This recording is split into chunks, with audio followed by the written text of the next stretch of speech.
Nothing like starting the morning with a little bit of chimes. If you'd like to take a few deep breaths in and out, and I do mean that seriously, we have a long day ahead, and it's a wonderful opportunity to join you this morning. Take a few minutes sometime during your day to focus and to be present. And thank you so much again for your presence with us today and for this entire week. I hope that you all had a wonderful day yesterday, met some really interesting people, got some wonderful ideas that inspired you, and I also hope that you had a chance to inspire others, and I'm sure that you did. We do a lot of excellent work with our projects and programs, and it's just a great opportunity to share what we know and learn and can do, and share the voices of the community members that we work with. So thanks again. Hope you had a wonderful day. Here's to another fantastic day. I'm going to talk through the schedule very quickly, go through a few brief announcements, and we'll get started. All right, so today we are going to do a brief introduction, and then James is going to engage us in another fantastic networking opportunity, so we're going to have a lot of fun there. That will be followed by Dr. John Lorsch, who will be giving an update from NIGMS. After a break, we will go into short talks and round tables. You can find the information for those short talks and round tables in your program, in your digital program. We also have a copy of the program at the registration desk, and feel free to flip through that and find a good place for you to go. We'll have lunch. At the lunch, those who are on the second day for the mentor-mentee meetings will attend those meetings, and we have information again at the registration desk if you have questions. After lunch, we will have 2 more rounds of breakout sessions with a break in between. I believe at the 12:45 session, I'd like to highlight the special video showcase that we'll be presenting in this room. So if you'd like to sit and listen and engage with a lot of really amazing videos that have been made for the vaccine hesitancy supplement and for the other SciEd projects, that's a great opportunity. There are other sensational sessions at all these times as well. We will end with a poster session. This time it will be the odd-numbered posters who will be presenting. And we're ending a little bit early. We're not ending at 5 o'clock. We're giving you 15 more minutes because today is Thursday, and a couple of museums are open late on Thursday. So if you'd like to go to the portrait gallery, I believe there's another museum that I can't remember off the top of my head, but I'm sure someone knows. But I'd also like to highlight that if you are interested particularly in going to the portrait gallery, there will be a group of us who will be attending that. Lindley and Sunita, would you please stand? Please meet in the lobby, perhaps at the front of the lobby by the revolving doors at 5:15. And these lovely women of the organizing committee have agreed to greet you and walk down, and we'll all engage at the portrait gallery for a bit if you're so interested. So please meet at 5:15 for that, and it'll be fantastic. And let's see. The next slide is for conference surveys. So in your packet, there was one piece of paper in that packet. It had 3 very important pieces of information. You're already familiar with the first piece, which is the QR code for the program schedule. I want to highlight those other 2 QR codes and what they mean.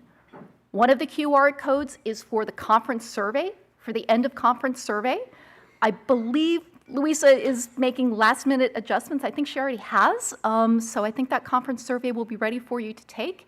And I would recommend, if you are leaving today, if you can take a few minutes of your day, reflect on our time together, and provide us with feedback. I'm a program evaluator. You know I take feedback seriously. You know we at the GSLC take feedback seriously. And you've already seen how we've used that feedback constantly to modify and to make this conference as good as we know that it can be. So please, constructive feedback is always, always welcome. There is another survey. The one here that's called Future Conference Preferences. I don't know if that's what it's called in your packet, but bear with me, it's the second survey. And that is a survey that enables you to give feedback on the future of SciEd.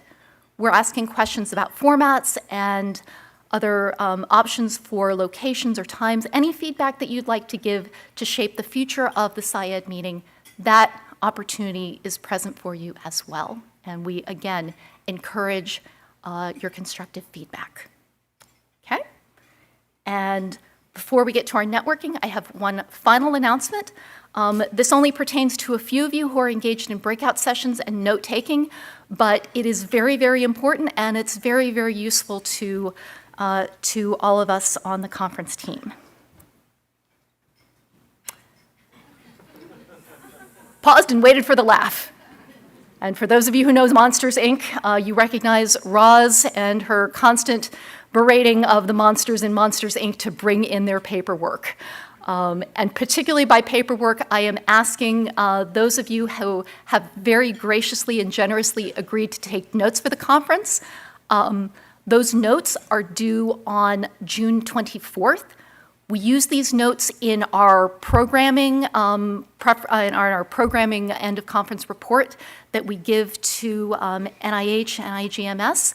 It's also useful just for us to know what happened in all these sessions that we really wish we could have attended, but we weren't able to because we can only be in one place at once. So we have a sort of selfish agenda for that as well. But in all seriousness, please, if you can, return the paperwork that you received from your breakout sessions, and if you are a note taker, please get that to us as soon as you can. So without further ado, I don't believe there are any other announcements, and we will pass it over to James, who will engage us in some fantastic networking.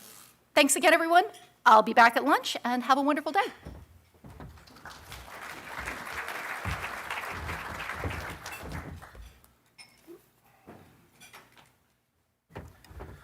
I'm not going to use the chimes. She's already got your attention, and it seems half the room joined the other SEPA, the Science Education Party Association, last night.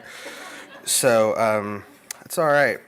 We're here this morning. It is speed dating part 2, y'all. So if you missed yesterday, here's the way this works. You are sitting around a table with 11 others. There's 11 chairs, so you get basically 27 seconds to say who you are, your affiliated institution, project, whatever you want to make it short, and whatever question it is for that round. We're going to give you those questions. I will give you those questions. Keep your response brief. Again, you have 27 seconds to talk and go to the next person. This is not about explaining your life history and story. This is about giving people enough information to remember you and want to make that connection later on today. Pass out cards if you wish. I will give you a halfway through, a 1-minute notice, and then you will stand up at certain criteria, like we did yesterday, and switch tables to be able to mix it up. We're going to do 5 rounds, I think we've got set up for today, and then that's it for speed dating, and we'll go from there. So without any further ado, let's get started. Round 1, name, affiliation, and what was your biggest takeaway from yesterday? 5 minutes starts now.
All right, you should be halfway around the table by now. If you're not halfway around the table, step it up.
One minute.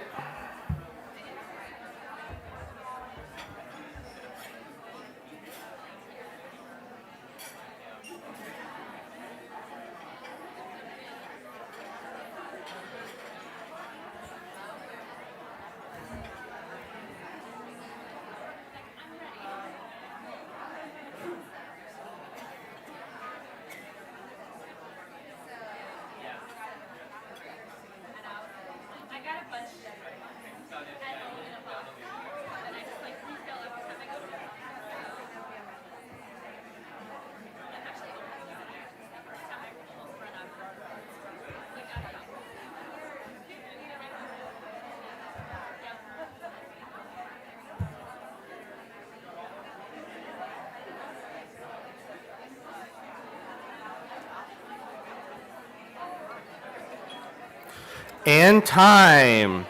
Okay. Everybody listen up. Here you go. Here's your criteria. Stand up if you met at least 3 new people yesterday outside of speed dating. Outside of speed dating, if you met at least 3 new people, stand up. That's about half the room. Switch tables.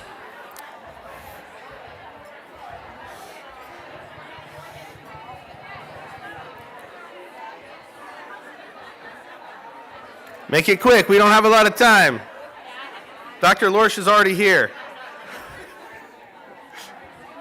Trying to stay on schedule, right? They got it. They're moving around. It's working. All right, here we go. Round 2. Name, affiliation, and if you could be a part of any SciEd project besides your own, what would it be and why? 27 seconds around, starts. 5 minutes.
All right, here's your halfway point.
One minute.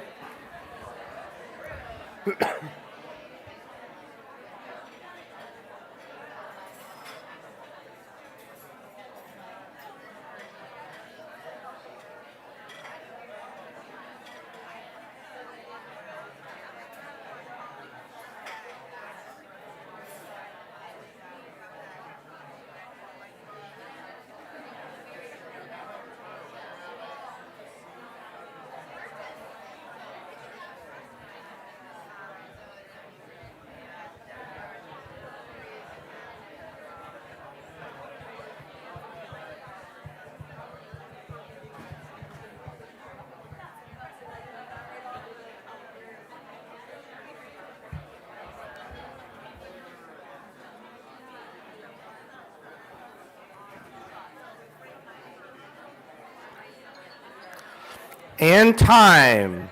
Okay, if you had dinner last night with somebody you met from this conference, stand up. Not from your own team. If you had dinner last night with somebody you met from this conference, stand up. All right, go y'all. Stay standing. If you or your team have had at least 2 SciEd projects, stand up as well. Everybody standing, switch tables.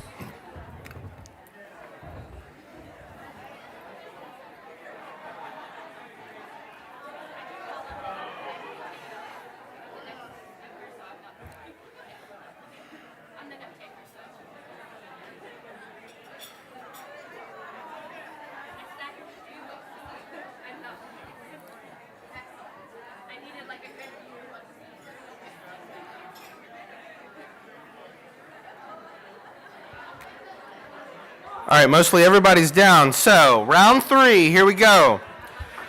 Name, affiliation, and what is one thing we can do in the SciEd community to positively affect diversity and inclusion? What is one thing we can do in the SciEd community to positively affect diversity and inclusion? 5 minutes starts now.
Halfway through.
One minute.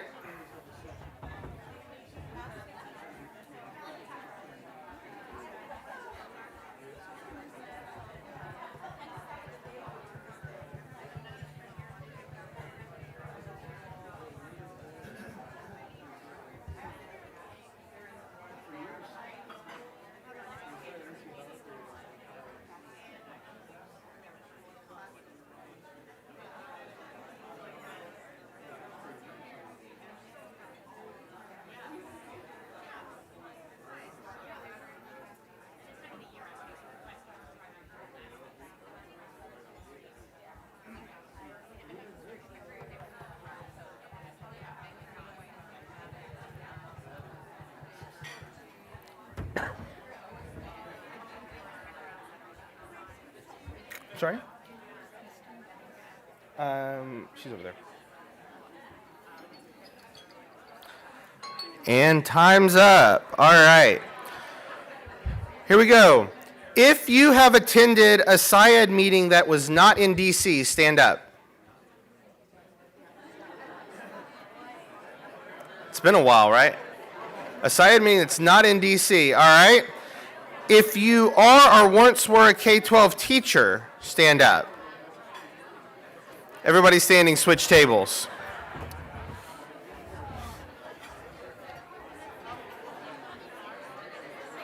Kelly, you count. You're a K-12 teacher, aren't you?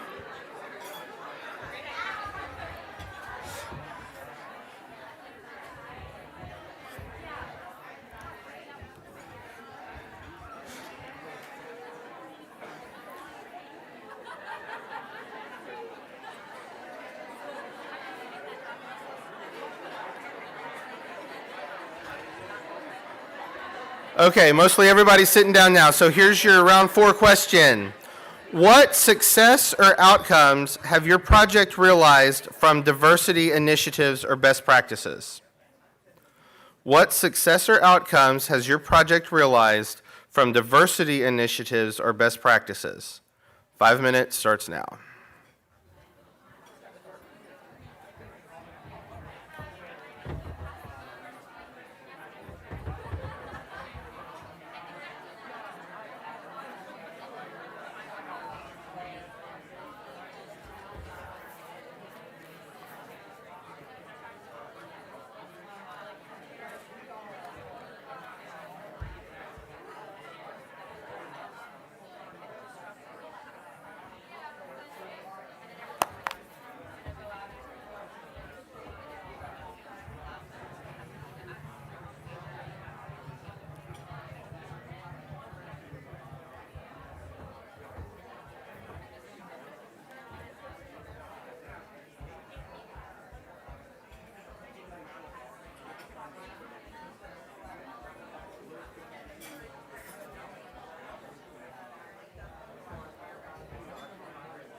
Halfway through.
One minute.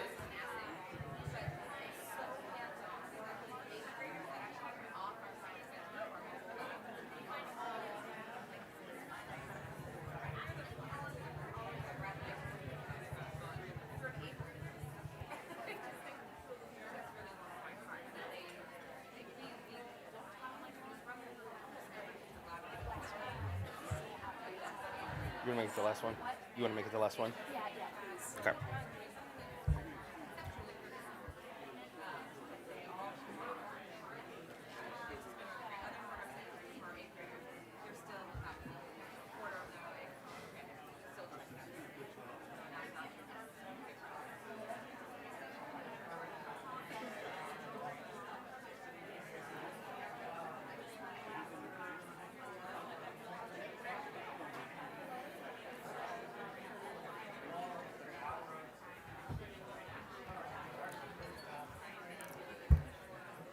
And that's it.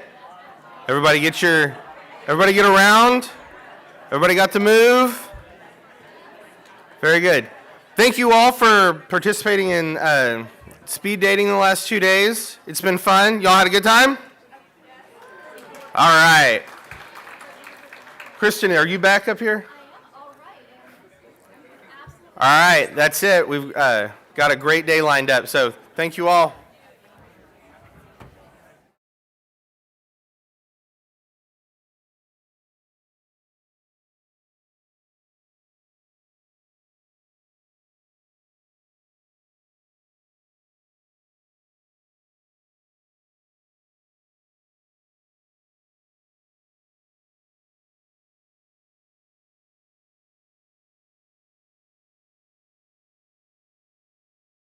All right.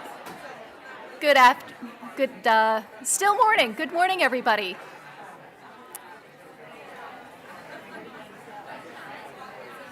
Okay. Yep. I think we need a little chimes. Okay.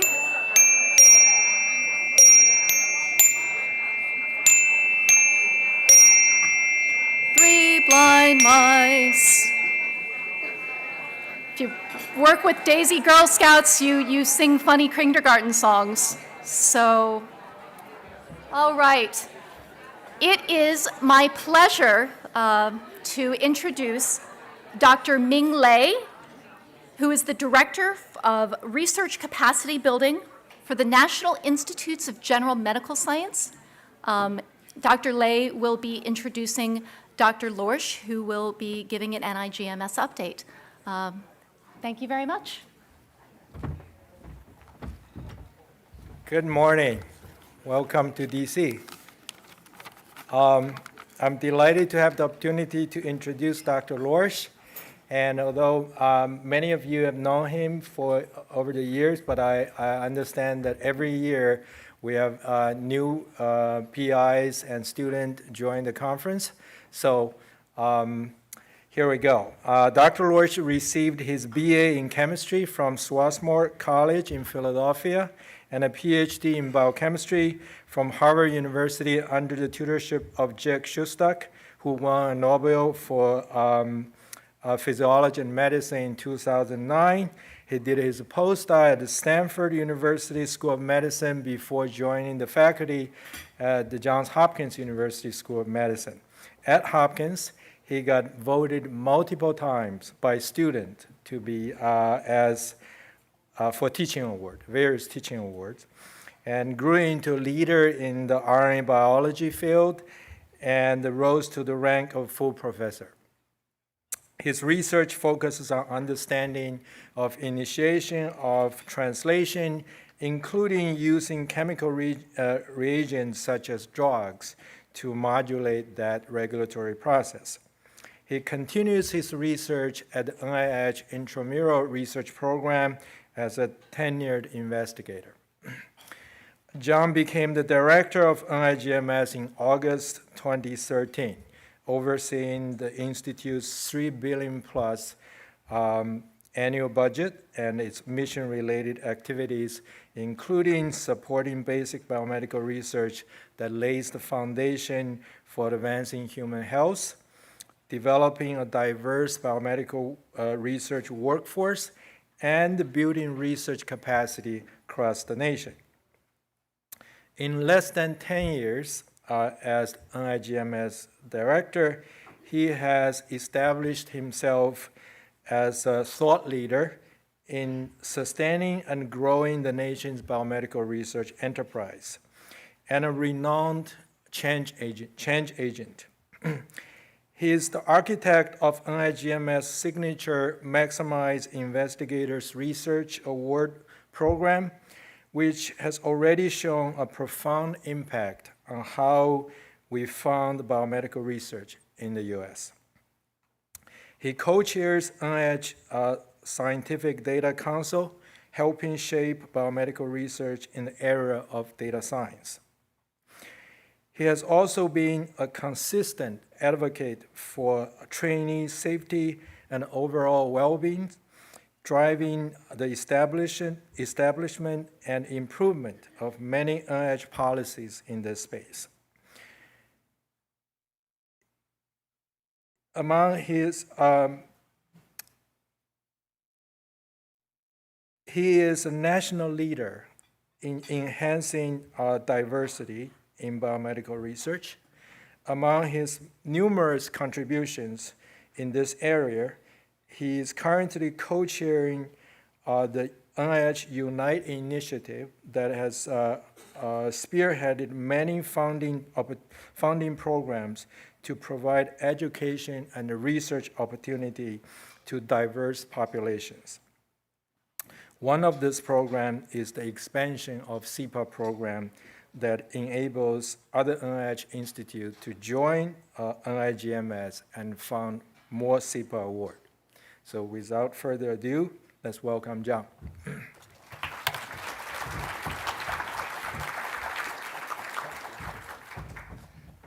Thank you very much, and thank you, Ming, for that kind introduction. It's good to see everyone here. Happy June. We made it. So this slide shows a schematic of NIGMS's training, workforce development, diversity programs. As you can see, we span the entire career spectrum all the way from pre-K through 12 education with the SEPA program, all the way until independent faculty careers. And as you can see, in multiple of these career stages, there are more than one program, and the reason there's more than one program is because they target different types of institutions or different populations. Of course, SEPA is the reason we're all here, and so let me give you a little bit of an update on that program. As Ming mentioned, as part of the Unite initiative, which is an NIH-wide initiative to promote diversity, inclusion, and accessibility in the biomedical research workforce, one of the very first things that we did was to negotiate an expansion of the SEPA program so that other NIH institutes and centers could fund SEPA awards. And this is something there was great enthusiasm for at all levels across NIH. That then happened. First, there was a notice of participation that allowed other institutes and centers to fund awards. And then when the new funding opportunity came out, that was sort of hardwired into it with quite a few institutes and centers agreeing that they would participate in the program. 21 NIH institutes, centers, and offices have signed on at this point, and that allows them to fund additional SEPA grants over and above what NIGMS would fund. The program is sort of seamless in the way it used to work to now. So applications are still submitted to NIGMS. They're reviewed just as they were before. But then once they've been reviewed, participating institutes and centers can tell us that they're interested in funding specific applications. Tony did a really kind of yeoman service trying to negotiate which ones would be funded by which institutes. In a few cases, there were multiple institutes interested in funding one award, and Tony had to work through that. But it worked out actually spectacularly well. From the grantees' points of view, it's also going to be seamless. They're going to be invited to this meeting. They're going to be allowed to work in just all the same ways that you have worked historically. So it won't really matter which institute's funding them other than what the grant number says and where the money's coming from. But what I want to emphasize is the goal here is to fund more SEPA grants. So NIGMS is maintaining its commitment. In fact, we grew our commitment this year to the program, and the grants that will be funded will be over and above what NIGMS would already have been funding. Of course, what that means is we need more SEPA applications in order to fund more grants. So this year, I think we're going to have been very successful in our goal. The dust hasn't settled yet, but I think you can anticipate at least 50% increase in the number of SEPA awards made, so that's really quite substantial. But in order to sustain that, we need more applications. So please get the word out. There is additional opportunity for SEPA awards to be made, and so we want to see more applications. And as you may have seen, in order to facilitate that, we lifted the cap of one per institution. And so now, as long as they're distinct from a scientific standpoint, an institution can apply for and receive more than one SEPA award. So I hope you will all help us, get the word out, get more applications, encourage more people to think creatively and innovatively in how we can promote biomedical research and biomedical research careers in the pre-K through 12 space, as well as to the general public through all the great things that SEPA allows you to do. So hopefully that's good news for you, and that you'll all be helping us with that. Another program I wanted to give you a little update on, I think I mentioned this last time I was here, but a new initiative led by NIGMS, which has also grown into a trans-NIH program, is called Mosaic. And Mosaic's focus is to enhance the diversity of faculty in research-intensive positions at research institutions across the country. It has two parts. So there is a diversity-focused K99 R00. So this is an award given to support individuals. It starts with the K99 phase when they're senior postdocs, and then when they get a faculty position, it transitions to the R00 phase, which provides them with a few years of additional support to try to get their independent careers off to a good start. We also then have a second part of the program, which are mentoring hubs. These are funded by what are called cooperative agreements, or UE5s. And they go so far to professional societies.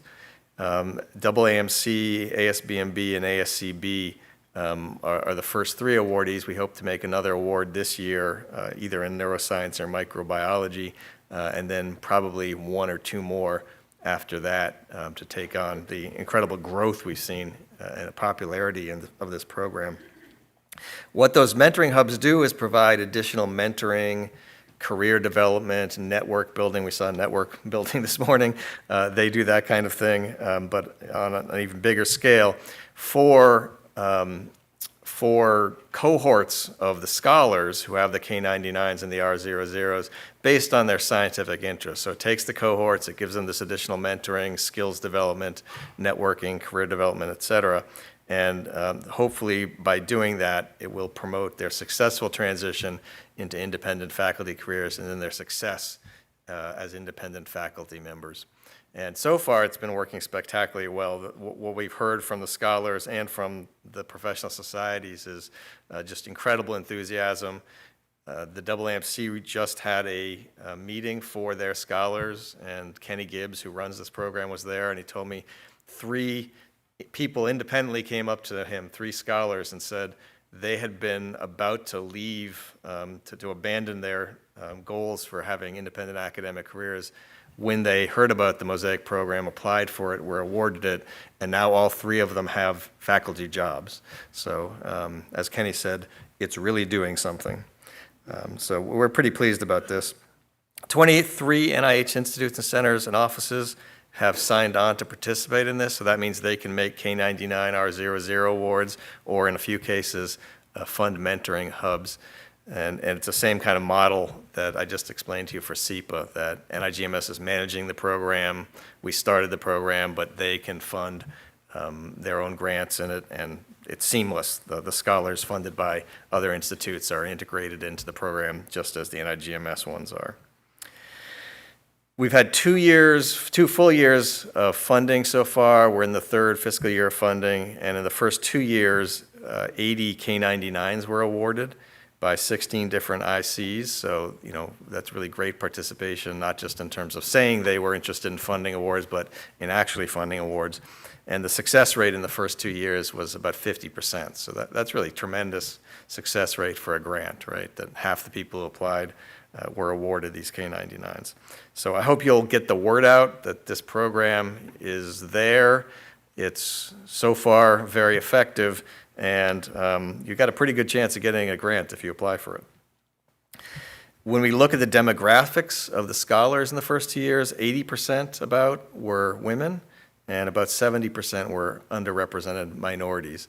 So again, the program really is meeting the goals we set for it of building the diversity of the biomedical research workforce at the independent faculty level, and that reflects the applicant pool as well. So we are getting applications from a very diverse spectrum of researchers. And the last time we had data, which is a couple months ago, at least 27 of those 80 scholars had already either started or accepted faculty positions. So that's pretty remarkable. Nearly 30 people from these diverse backgrounds through this program have gone on to get independent faculty positions. And you can go and see the bios of all the scholars. As we make the K99 awards, we put the bios of the scholars up on our website. And if you are in a position to be hiring, for instance, at your institution, or if you know people who are in a position to be hiring, please point them to this website. We want them to go and to look at scholars who may be working in areas they're interested in hiring in, reaching out to those scholars, getting to know them, while they're postdocs, and then encouraging them to apply to positions at their institutions. So this is really a great resource, I think, in terms of hiring tremendous researchers from a wide variety of different backgrounds. A couple of programs that are coming online soon, or have already come online recently, that I also want to just make you aware of. We're starting a program called Advancing Research Careers, or ARC, which uses that exact same model as I just described for Mosaic, but is focusing on the transition from graduate school to postdoctoral research. And again, focusing on building diversity among postdoctoral researchers who hopefully will then go on and perhaps get Mosaic grants and then go on to become independent faculty. It uses the same model. Instead of a K99 R00, though, it's an F99 K00. So the F99 supports them in graduate school. The K00 supports them when they're early postdoctoral researchers. And there will be mentoring centers, just as I described for Mosaic. So that should be coming online this year, and then applications will begin to be accepted. So something to look out for and make people aware of that it's coming. We also just recently launched a second branch of our Medical Scientist Training Program, or MSTP. This is the program that NIGMS runs that funds many of the the well-known MD, PhD programs across the country. It's been in place for over 40 years and has produced, many, many different graduates who've gone on to all kinds of great things, including Nobel Prizes, et cetera. But one of the drawbacks of the program was that the awards were all going to, the quote-unquote elite institutions across the country. And there wasn't a very good diversity of institutions, and therefore not a great diversity of groups and populations being served. And so we've started a second branch of this program called Leading Equity and Diversity, or LEAD MSTP. The eligibility for that is limited to historically black colleges and universities, tribal colleges and universities, and institutions in the IDEA states. So the IDEA states, the IDEA program is a program run out of Ming's division, which funds research capacity building, and career development in states that historically have not received very much NIH support. As I said, this program is now online. The first due date was in February. Now that that's happened, subsequent due dates will be at the end of January each year. And so again, I hope you'll get the word out about this program. If you're at an institution that's eligible, maybe encourage your leadership to apply or think about putting in an application. And then finally, as part of the evaluation and a tribal consultation process we had for our Native American Research Centers for Health, or NARCH program, and I know some of you are actually paired with NARCH grants through your SEPA awards, we're starting a number of new programs to try to support research in Native American, Alaska Native tribes or tribal organizations that are research that's controlled, designed, and executed by the tribes. And one of those programs is going to be an undergraduate and graduate training grant program, which will go to tribes and tribal organizations. And like our other training grant programs, will provide both stipend support and tuition or mission for students at the undergraduate or graduate levels, as well as additional training, mentoring activities for those students to try to promote their progress and success in their education. So that should be coming online in the next year, and we're very excited about seeing how that works out. So as Ming mentioned, and I talked about at the beginning, the Unite initiative at NIH is an initiative that was started to try to reduce structural racism in biomedical research. It has a number of components. The acronym UNITE stands for each of those components. The E is for the extramural research ecosystem, and I'm actually the co-chair of that group. And as I said, the SEPA expansion was one of the first things that the group did to try to promote more diversity in the pipeline leading to academic and other researchers in biomedical disciplines. But there now are a few other funding opportunities that have come out of this, and a few more are on the way. One of them that's online is called Research with Activities Related to Diversity, or REWARD. This is an R01 program, so it's a real live R01, NIH's bread and butter research grant, that will go to people who have done exceptional things to promote diversity, equity, inclusion, and accessibility, and who currently don't have any other NIH research project grant funding. So the goal is both to reward people who have done great things for DEIA, and also to broaden the pool of investigators funded by NIH R01 grants, because it's limited to people who don't have one currently.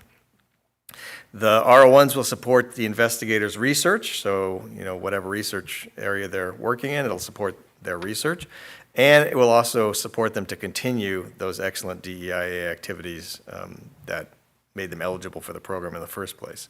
So again, two functions to kind of help pay back what's called the diversity tax often, that people, and I'm sure you're all aware of this, people who spend effort trying to promote diversity are doing so at the expense of other things in their careers, such as their research, and that's the so-called diversity tax. The idea here is to try to pay that back by creating a program that is just for people who are committed in that way and are using their time and efforts to promote DEIA. So that is out. The funding opportunity announcement number is shown there, and the first application due date is actually in 4 days, so June 5th. But there will be regular due dates 3 times a year for that, just as there are for R01s. And these will be reviewed in their own study sections, so they're not going to be reviewed alongside of regular R01s, so they won't be compared to, the pool of people who are not committed to working in DEIA. They're going to be compared to one another. We also have launched an instrumentation grant program for resource-limited institutions, which we're calling RLI S10. This is different than any of NIH's other equipment grant programs, which are through this S10 funding mechanism. The aim of the program is to enhance research capacity and educational opportunities at resource-limited institutions. And again, the grant is for equipment. It allows them to purchase modern scientific equipment and gives them some funds also to maintain that equipment through service contracts. But an important difference between this program and the other NIH equipment grant programs, one of them is that the equipment can be used not just for research, but also for education. And so that, I think, should be a significant advantage of this program, that a course can use that equipment. And actually the major users, so to apply for an S10, there have to be at least 3 major users. And this is another difference between this program and the others. In this program, the major users don't have to be NIH funded. They do in the other programs. And 1 or more major users can be a upper level science course. So if you have a course that needs a particular instrument or could benefit strongly from an instrument so that the students can gain experience using it, this is an opportunity if your institution qualifies for these grants. That is also out. There's the funding opportunity number, and the first application due date for this is the beginning of July, but there'll be 1 per year after that. And then finally, another opportunity is the Strengthening Research Opportunities for NIH Grants, or STRONG program. This was launched, I should have mentioned, those other 2 programs are managed by NIGMS. This program was launched and will be managed by NIMHD, the National Institute for Minority Health and Health Disparities, but as part of this UNITE initiative. And it will provide support for resource-limited institutions to conduct research capacity needs assessments and then use the results of those needs assessments to develop strategic plans for how they're going to meet those needs. So, it could be things like we need certain equipment, and well, now we have an equipment grant that they could target as one of the things they want to apply to. It could be that they need to hire in certain targeted areas. It could be that they need to do other things, such as change their policies on protected time for teaching, et cetera. But we want to give them some resources and some time to analyze what they need to do to build their research and research training capacity, and then figure out how they want to get there and what they need to do that.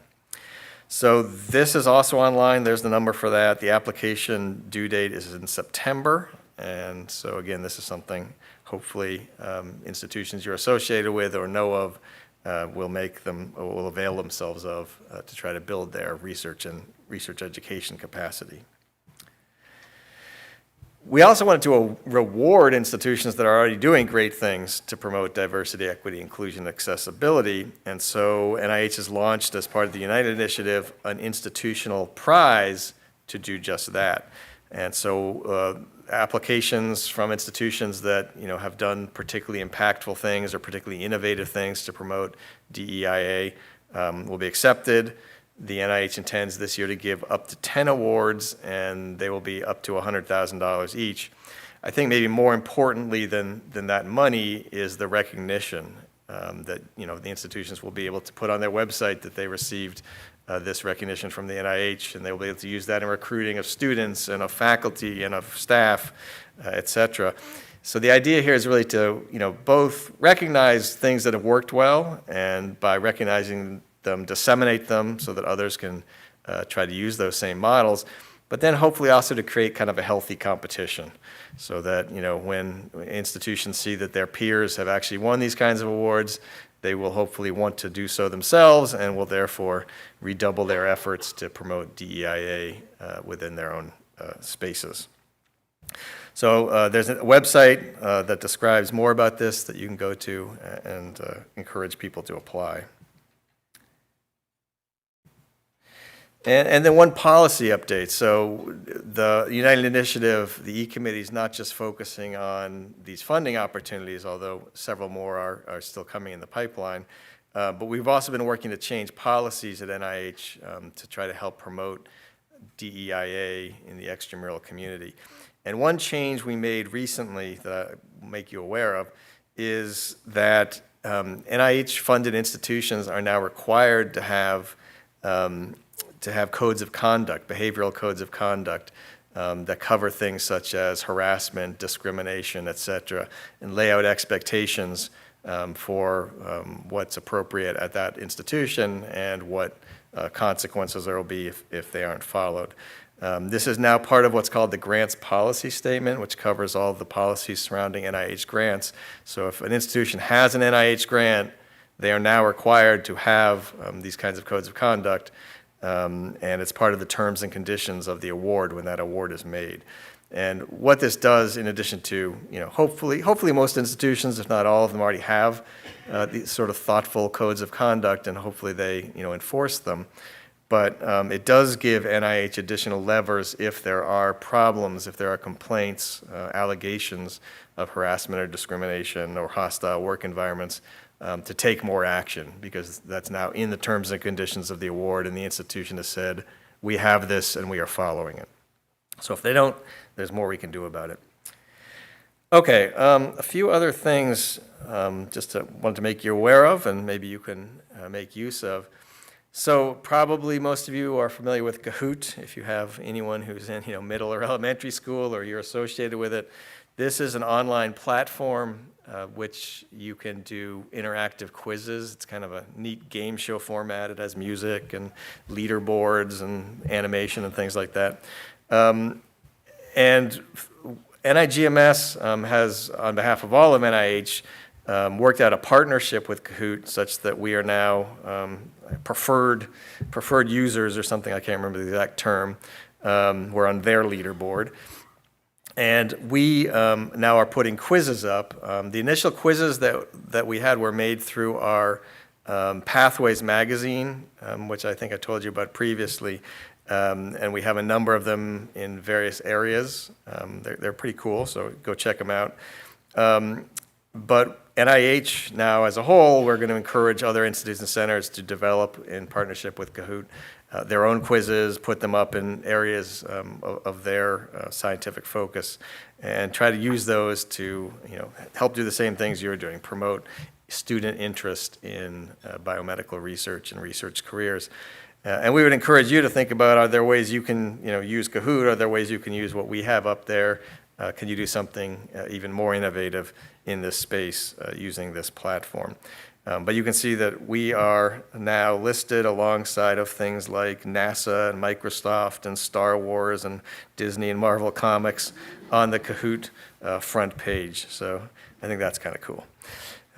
But that's just something for you to think about as well. In terms of communication, we are evaluating how we communicate with the community, and obviously we have a lot of different stakeholders. We have researchers at research-intensive institutions. We have students. We have people like you working on pre-K through 12 and other outreach activities. Very broad and diverse collection of stakeholders we're trying to connect with in two-way discussions. And we're evaluating the different platforms we use. I think we, like everyone else, have been trying to use every platform available, and I'm not sure how well that has been working. And so we've been stepping back and thinking about, what can we do that's most effective? And at some level, some of what we're going to be doing is going back to the future, so to speak, or future to the past, and doubling down on our use of our blogs, because those are up on our website. You can sign up to get email notifications of every new blog or digests of the blogs periodically. And it's a very controlled way that we own. We control the content. We control the lists of people who get emails about them. for us to get information out to the community. And this can be about funding opportunities, it can be about new policies, it can just be about things we'd like you to think about. But if you are not signed up already, please do sign up for our feedback loop blog. This is where applicants, grantees, students and others that we support can get information that's relative to them about our programs and our policies. You can sign up again to get emails every time there's a new post, just digests when there have been 4 or 5 posts recently. We don't put up too many posts so you won't be submerged in emails, but I think this really is the best way for you to get information about what we're doing and new opportunities that may be there for you. We also have been shifting our social media focus towards LinkedIn. This is an experiment at this point, but we're hoping that this will work better and to expand it if it does. And our thinking here is that the focus of LinkedIn is on professional issues and hopefully more professional discourse, and that the people who will be connecting with us there will be inherently more relevant to what we're trying to do in our mission. So you can, don't remember if it's being a friend or being connected or whatever it is you do on LinkedIn, but you can do that with us here on LinkedIn. And we would encourage you to do, if you have a LinkedIn site, do whatever that thing is, like us or friend us or follow us, yep. There will be, again, professional information there about funding opportunities, resources, STEM education. We're going to put a lot up there relevant to you. So hopefully that will work better than other social media platforms have. And then finally, we have a second blog post called Biomedical Beat, which is geared towards the general public and to students. This is mostly stories about the outcomes of our funding. So about stories about research funded by NIGMS or scientists or students funded by NIGMS. Same model, you can subscribe, you can get emails about the new posts, or you can just go to the website. This is an example of a recent post that was about a program that we have in Rochester that supports deaf and hard of hearing students in getting into biomedical research and research careers. So those are the kinds of posts we have. We also have ones about science. It's all written specifically, I think we gear it towards an 8th grade level. So hopefully it could be of use both in your projects for students, but also in letting people know about what NIGMS does and why. And then that's all. So if you have any questions, I'm very happy to answer them. And I don't know how much, we have a little time left? Oh, good, okay. So happy to take your questions. Thank you. If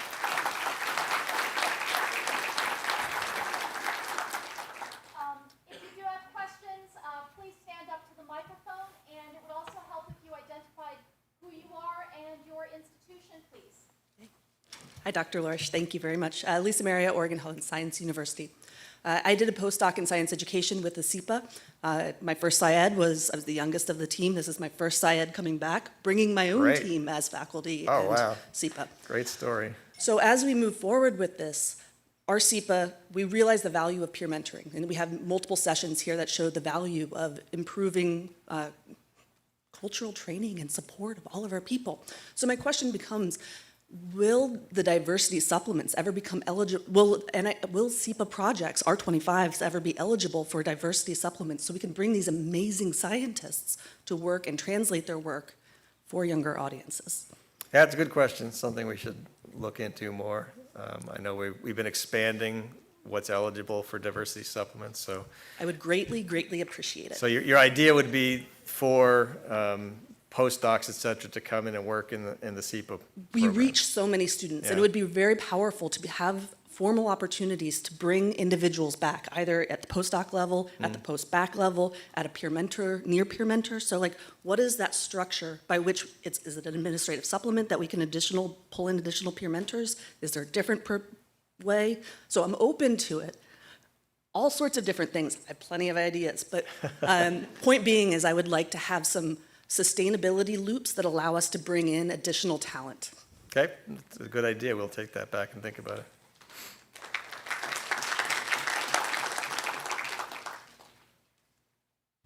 Nancy Marino, Baylor College of Medicine. First, thank you for all that NIGMS is doing to expand opportunities. We're all extremely appreciative. And following up on the previous comment, I was wondering if there has been any thought to increasing support for research in the social sciences related to what we do.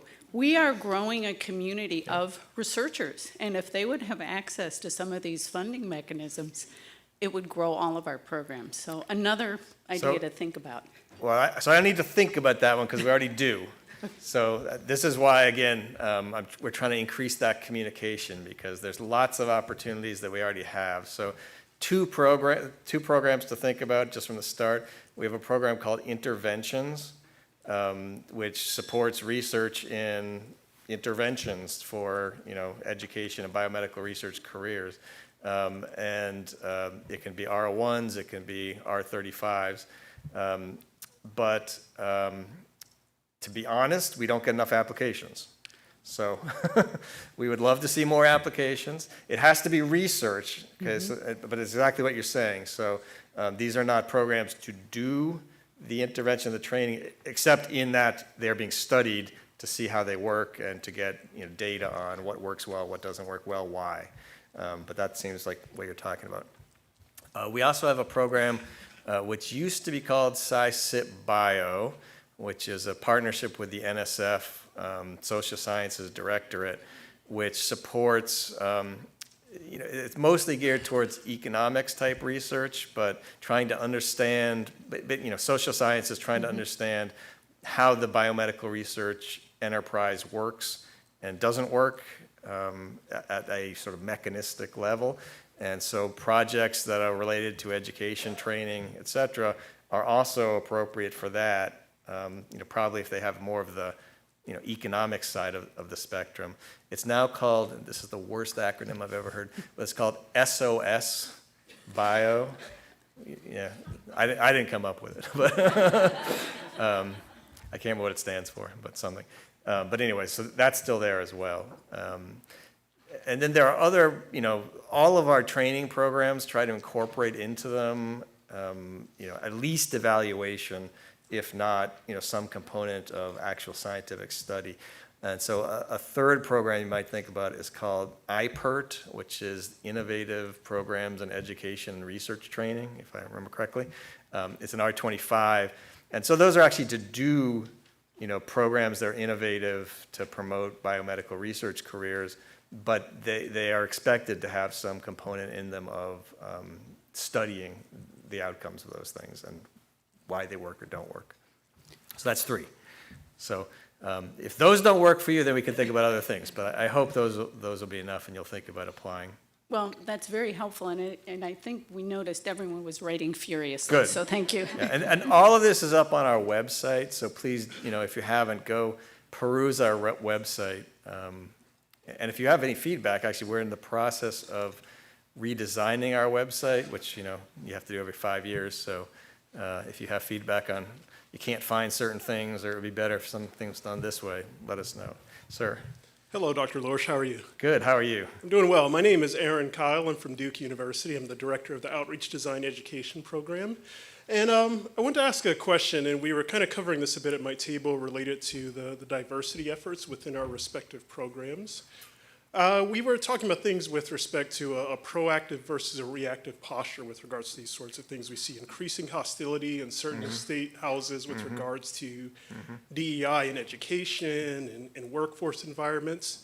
And I wonder if there's a possibility that could extend to the federal level. And if it does, what will be our response to these things? Or what are we doing on kind of the front end to ensure that the things that are important to us do not just get swamped out with whoever might be in charge at the federal level? And I wonder what we're doing on the front end. For example, I was looking at the reward R01 at RFA. I see that there are requests through 2026. I don't know what the machinations are that go into these sorts of things, but I would assume there's some persistence here, and I would hope that if there are changes that occur, that our work doesn't just get swamped out, that we have to make some drastic modifications. I wonder what your perspectives on these sorts of issues are. Well, we certainly share your concerns. We obviously do not control what happens at the state level, so that, is a state issue, and of course, all of you, are in states and can influence those things as best you can. In terms of the federal level, we work for the administration, and we do, have to follow whatever, the laws and the policies are.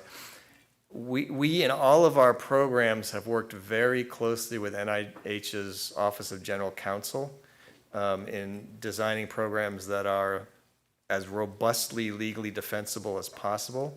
And, while sometimes that has caused frustration both, at NIH and in the community, that they maybe aren't as overtly aggressive as you might have hoped, I think that our council has put them in a space that is quite safe from a legal standpoint, and therefore, I feel relatively confident that, they can withstand legal challenges. I'm not a lawyer, but, Sure. I think they have rightly been conservative in the sense of making sure that it is in a space that is going to be defensible should anyone challenge it. That's kind of what I'm curious about. That strikes me as a reactive posture. I wonder if we do anything. Well, I think it was a akin to- proactive posture Okay. because they were doing it from the very start. Ah, okay. So, ever since I've been at NIH, this is 10 years now, they have been working with us, to make the programs as legally defensible as possible. Okay. With the, I think, and rightly so now, right, with the expectation that there could be problems down the road, court cases, et cetera, and we don't want to be reactive. Yeah. We want to be able to say, we're in a space that's okay. Is there anything akin to lobbying that's done on behalf of these sorts of things to So make it we clear are how not, important this is? we, the three of us, are not legally allowed to lobby in any way. That's actually expressly prohibited by law. And so Could we? I cannot, well, you can do whatever you want. Okay. I can't tell you to Excellent. lobby, I can't tell you not to lobby. You're freedom of speech. You're Excellent. Yeah. All right. Thank you so much, Dr. Lorsch. Yep. Thank you very much, everybody. Really appreciate it.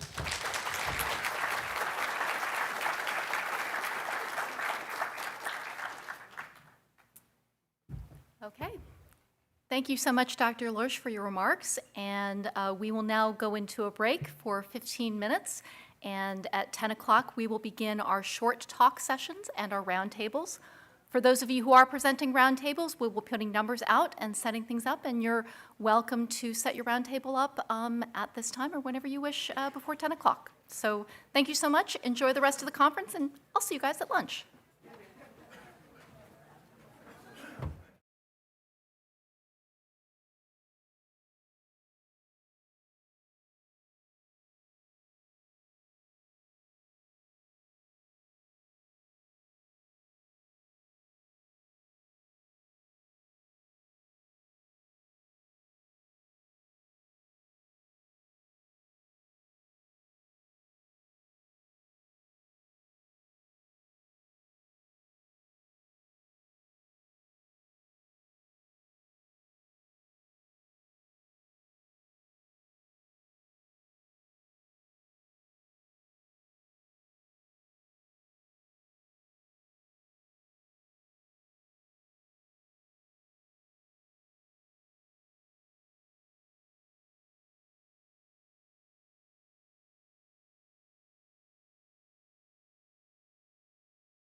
To facilitate today's roundtable discussions.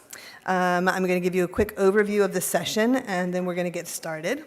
It changed. Oh, there it is.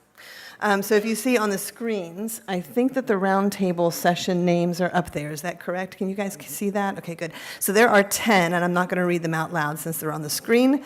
But there's a leader for each of those roundtables that will be discussing the topic that you see on the screen. We're going to have 3 roundtable sessions. They're going to be 25 minutes apiece. And then there'll be a 5 minutes between sessions for you to switch tables, or you can stay at the same table. And also be aware that in another room, and I don't know where it is, but down the hall, I assume, is short talks, and those are 12 minutes. So for every round table that we do, there'll be 2 short talks, but there should be 2 more coming up. So if you want to switch rooms, you're welcome to do so, and the short talk topics are in your agenda. I am going to ring the bells per Kristen's instruction. The first time you hear the bells, you don't need to panic. It means you have 5 minutes left in that particular round table. The second time you hear the bells, you do need to panic because it's time to change tables. And we are going to end promptly at 11:30, if not a little bit early. But if we're running a little early, I can go ahead and let that last table run until 11:30. I'll ask the room if anybody has questions. Comments, compliments, complaints? Really? Thank you. All right, so it's 11:02. Are people ready to go, or do you want me to wait? Thumbs up? All right, then. By Luisa's order, distant from, I'll go ahead and start the 25 minutes now. And you have 25 minutes.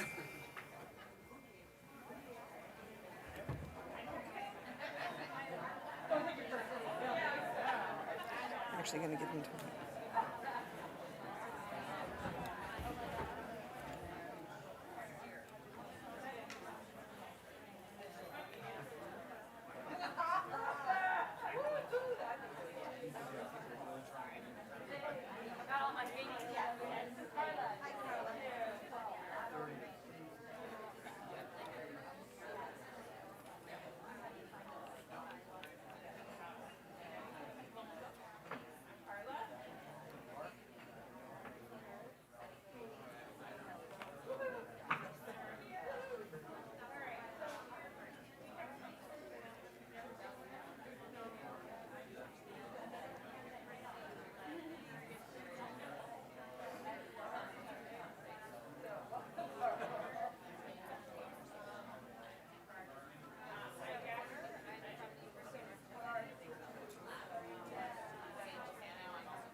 So how would you? Oh.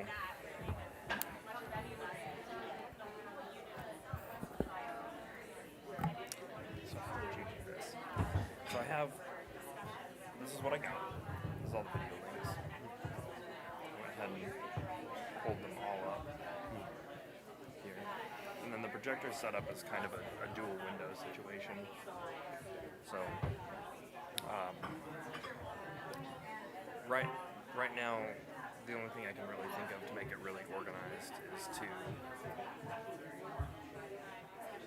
probably put this whole window over there onto that projector and then just full screen these as we get to them. I think that's okay. People understand. yeah. And then I'll just leave up the script here on this screen. Yeah, I think that's okay. Have you play tested some of these to see if the internet's not janking out? Yeah, I did. So, well, I already have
Hi, everyone. That's your 25 minutes. So we're going to take a 5-minute break, and we're going to begin again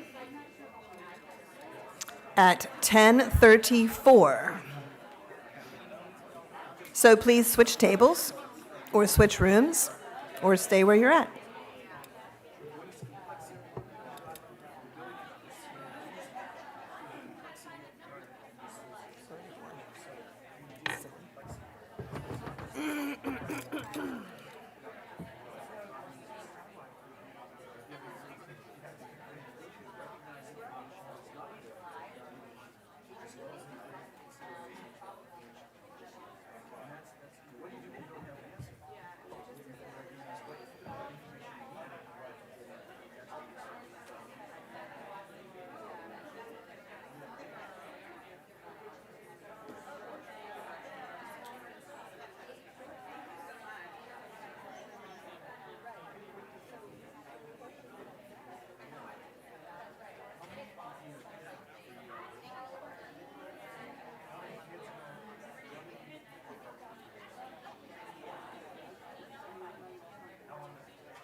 already started, probably.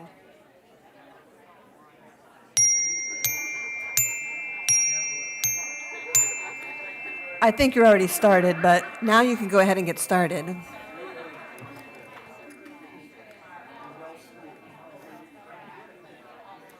Just doing what I was told.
Sorry, they got me talking. We have 2.5 minutes now, so.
All right, everybody, that was an excellent session. I'm going to give it a 5-minute break, and then we'll start the final roundtable at 10:05. Excuse me, 11:05. And we'll have 25 minutes.